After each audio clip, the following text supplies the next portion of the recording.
Ashoka bio classes में आपका स्वागत है। आज बात करेंगे हम वाटसन और क्रिक के डीएनए मॉडल की। तो वाटसन और क्रिक ने जो डीएनए मॉडल दिया था वो दिया था 1953 में, और इस कार्य के लिए उनको नोबेल पुरस्कार दिया गया था 1962 में। जो वाटसन और क्रिक ने डीएनए का मॉडल बनाया था वो क्या था, दोहरी थी कुंडली संरचना थी, तो जिसको नाम दिया गया द्विकुंडलीय मॉडल। इसको देखा किसने था, तो विल्किंसन तथा फ्रैंकलिन ने।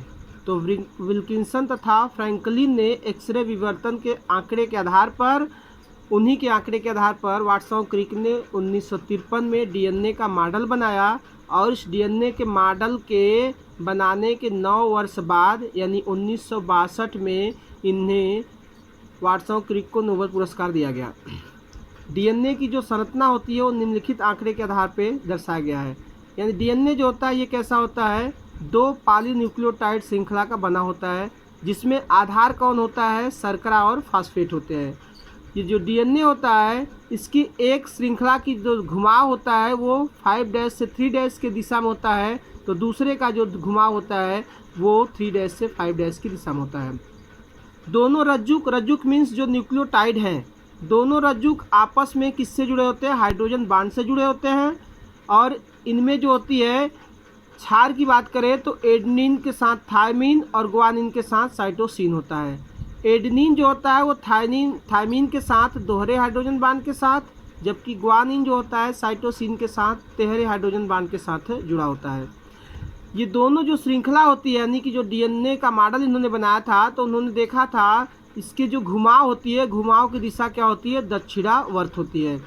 और एक जो ऐठन होता है डीएनए का, एक ऐठन में कुल 10 क्षार के जोड़े होते हैं, तो 10 क्षार के जोड़े होते हैं, और 2 क्षार के बीच की दूरी कितना होता है, 3.4 एंगस्ट्रॉम होता है।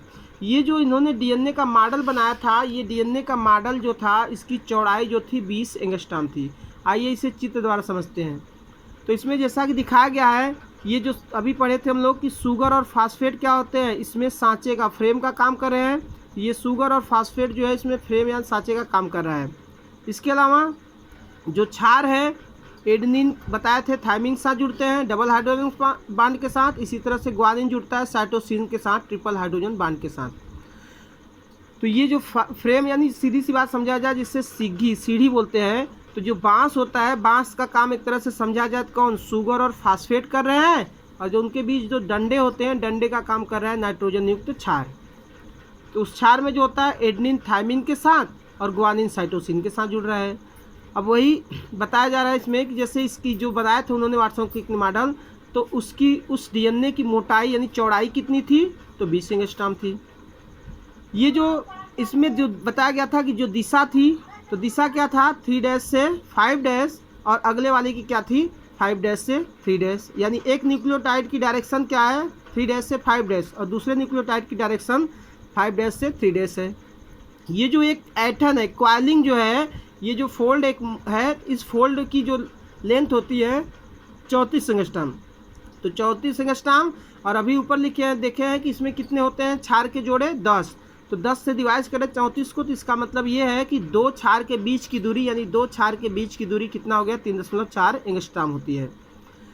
और ये जो बताया गया कि इसकी जो ऐठन यानी क्वाइलिंग घुमाव जो होता है वो किस डायरेक्शन में होता है, तो दक्षिणावर्त होता है।